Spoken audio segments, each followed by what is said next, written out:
اس جنگ کو غزوہ احزاب بھی کہتے ہیں۔ یہ جنگ 5 ذی القعدہ میں واقع ہوئی۔ اس کی تفصیلات کے متعلق ارباب تواریخ لکھتے ہیں کہ مدینے سے نکالے ہوئے بنو نذیر قبیلہ کے یہودی جو خیبر میں سکونت پذیر تھے، وہ شب و روز مسلمانوں سے بدلہ لینے کے لیے مختلف منصوبے بنایا کرتے تھے۔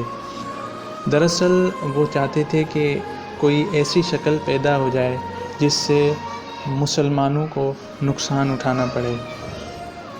چنانچہ ان میں سے کچھ لوگ مکہ چلے گئے اور ابو سفیان کو ساتھ ملا کر بنو عطفان اور بنو قیس سے رشتہ اخوت قائم کر لیا، اور ایک معاہدے کے مطابق یہ طے کیا گیا کہ ہر قبیلے کے سورما اکٹھے ہو کر مدینہ پر حملہ کریں تاکہ اسلام کی بڑھتی ہوئی طاقت کو روکا جا سکے۔ اسکیم مکمل ہو جانے کے بعد اس کو عملی جامہ پہنانے کے لیے ابو سفیان اپنے ساتھ 4000 کا لشکر لے کر مکے سے نکلتا ہے اور باقی یہود کے دیگر قبائل 6000 کا لشکر لے کر مدینے پر پیش قدمی کی جاتی ہے۔ آن حضرت صلی اللہ علیہ وآلہ وسلم کو اس حملے کی پہلے ہی اطلاع ہو جاتی ہے، اس لیے آپ صلی اللہ علیہ وآلہ وسلم مدینے سے نکل کر کوہ صلا کے پشت پر آ جاتے ہیں اور جناب سلمان فارسی کی رائے سے 5 گز چوڑی اور 5 گز گہری خندق کھدوائی جاتی ہے۔ اس کے اندر آپ صلی اللہ علیہ وآلہ وسلم خود بھی کمال جان فشانی کے ساتھ لگے رہتے ہیں۔ اس جنگ میں اندرونی خلفشار اور منافقوں کی چالیں بھی جاری رہتی ہیں۔ جلال الدین سیوطی کا کہنا ہے کہ اندرونی حالات کے تحفظ کے لیے آن حضرت صلی اللہ علیہ وآلہ وسلم حضرت حذیفہ کو بھیجتے ہیں۔ خندق کی کھدائی کا کام 6 روز تک جاری رہتا ہے۔ خندق تیار ہوتے ہی کفار کا لشکر عظیم آ پہنچتا ہے۔ لشکر کی کثرت دیکھ کر مسلمانوں کے اوزان خطا ہونے لگے۔ کفار یہ ہمت تو نہ کر سکے کہ دفعتاً حملہ کر کے مسلمانوں کو تباہ کرتے، لیکن اکا دکا کفار خندق پار کر کے حملہ کرنے کی کوشش کرتا رہا، اور یہ سلسلہ 20 روز تک جاری رہا۔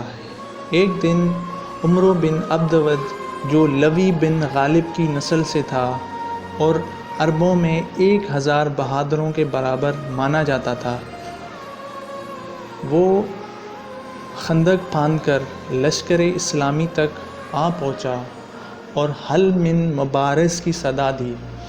عمرو بن عبدود کی آواز سنتے ہی ایک اصحاب رسول نے کہا کہ یہ تو 1000 قزاق کا اکیلا مقابلہ کرتا ہے، یعنی کہ یہ تو بہت بڑا بہادر ہے۔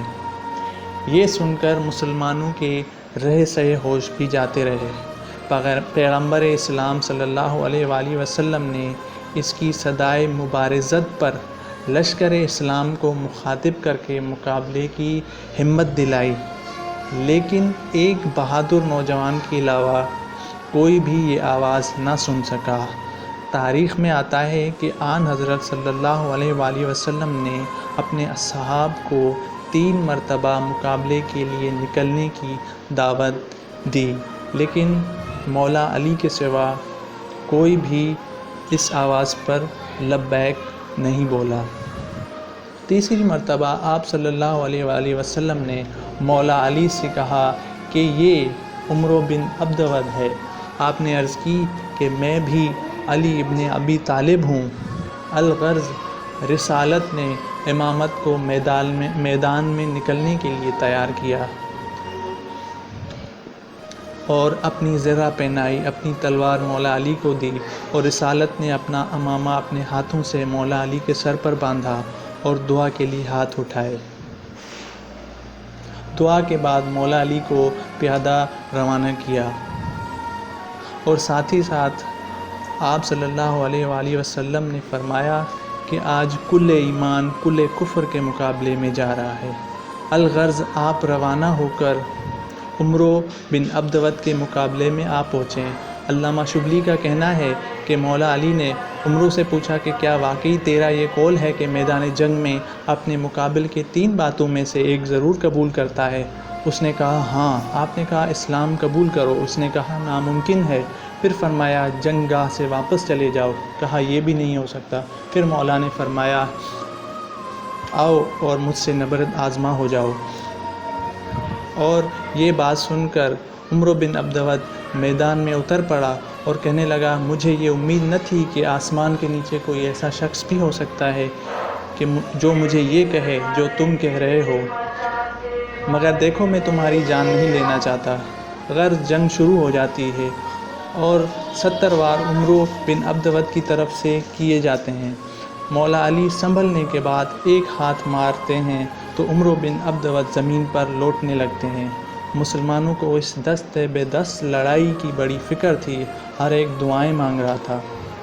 جب عمرو بن عبدود سے مولا علی جنگ کر رہے تھے تو خاک اس قدر اڑ رہی تھی کہ کچھ نظر نہ آتا تھا۔ گرد و غبار میں ہاتھوں کی صفائی تو نظر نہ آتی تھی۔ ہاں، تکبیر کی آواز سن کر مسلمان سمجھے کہ مولا علی نے فتح پائی۔ عمرو بن عبدود مارا گیا اور اس کے ساتھی خندق کود کر بھاگ نکلے۔ فتح کی خبر جب آن حضرت صلی اللہ علیہ وآلہ وسلم تک پہنچی تو آپ خوشی سے باغ ہو گئے۔ اسلام کے تحفظ اور مولا علی کی سلامتی کی مسرت میں آپ نے فرمایا آج ایک ضربت علی میری ساری امت، وہ چاہے زمین میں بستی ہو یا آسمان میں رہتی ہو، سب کی تمام عبادتوں سے افضل ہے۔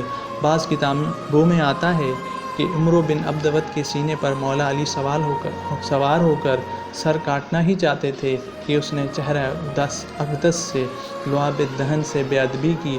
حضرت کو غصہ آ گیا اور آپ یہ سوچ کر فوراً سینے سے اتر آئے کہ کار خدا میں جذبہ نفس شامل ہو رہا تھا۔ جب غصہ ٹھنڈا ہوا تب سر کاٹا اور زرہ اتارے بغیر خدمت رسالت مآب صلی اللہ علیہ وآلہ وسلم میں جا پہنچے۔ آپ صلی اللہ علیہ وآلہ وسلم نے مولا علی کو اپنے سینے سے لگا لیا۔